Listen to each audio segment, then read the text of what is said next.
My bad, you guys. This is part 2.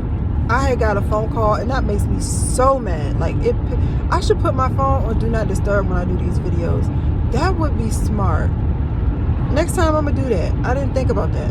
Alright, so 9/11 is where we left off.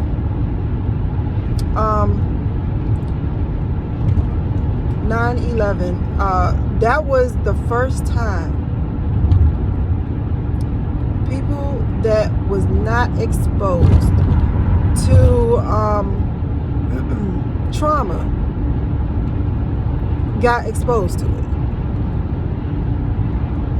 That was the first time. And so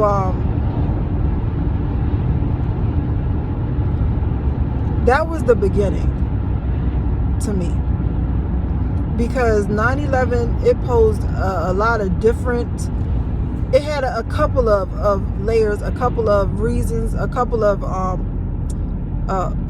what's the word I'm looking for? It posed a lot of I can't think of the word. It's right on the tip of my tongue too.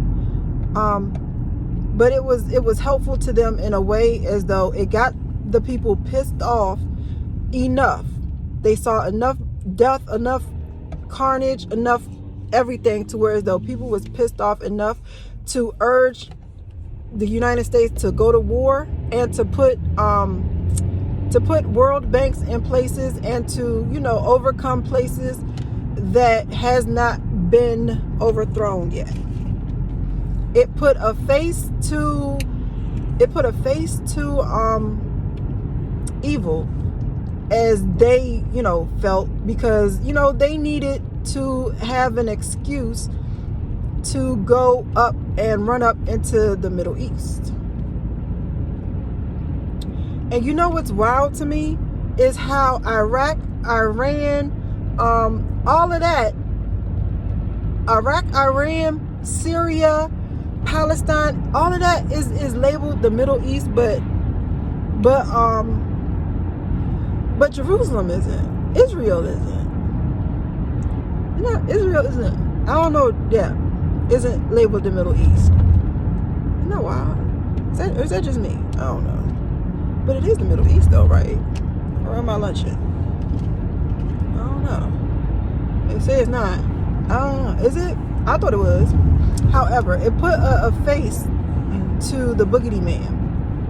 And y'all know the United States of America loves anything. It loves a boogity man. And I ain't even gonna hold you. The black community was happy they wasn't the boogeyman anymore for that little time being. So what it allowed was for a nation as a whole to be traumatized with death, destruction, despair, and everything. That is part of trauma-based programming. One of the things, trigger warning, you guys. One of the things that I have read, and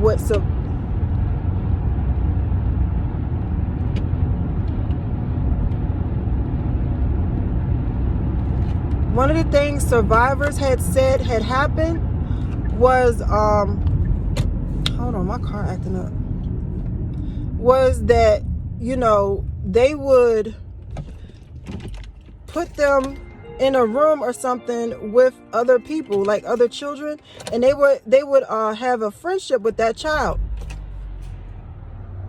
Is it still the Mercury retrograde? They would develop a friendship with that. Oh no.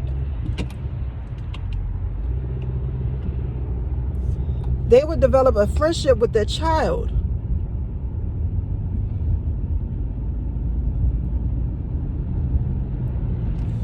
And so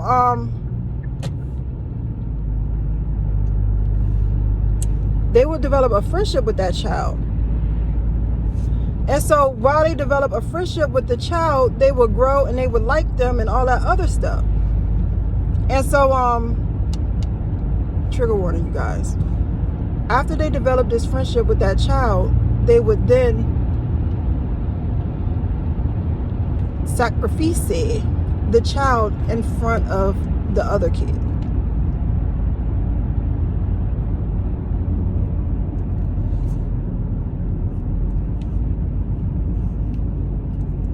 they would do that. And so that would happen, and it would form a trauma in that child, because they would see how that other child was being treated all extra sweet and all extra nice before, and then how afterwards they was able to harm it so easily. And so that child would create it would be scared.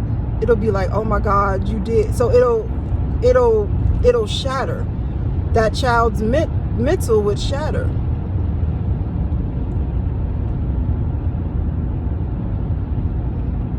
And so what we saw and what we see on TV a lot now, because it's more like popular now, we see that they create like a trauma thing going on, where we see a lot on TV, real life people getting hurt. Now this is how the whole reality TV situation came about, you know, and how on the news, you know, you're seeing more people getting hurt and more people getting harmed on the news.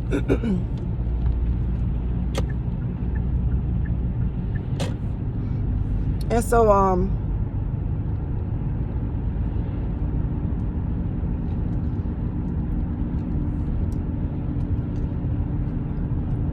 so that is pretty much like how trauma is dealt. You know, they deal trauma by putting us in traumatic situations, and not only that, but we also have an instability in our daily lives. Like, we don't know if we're going to be able to afford food, water. We don't know where we're going to live next. You know, a lot of us, we don't have the stability that we need in everyday life to sustain us.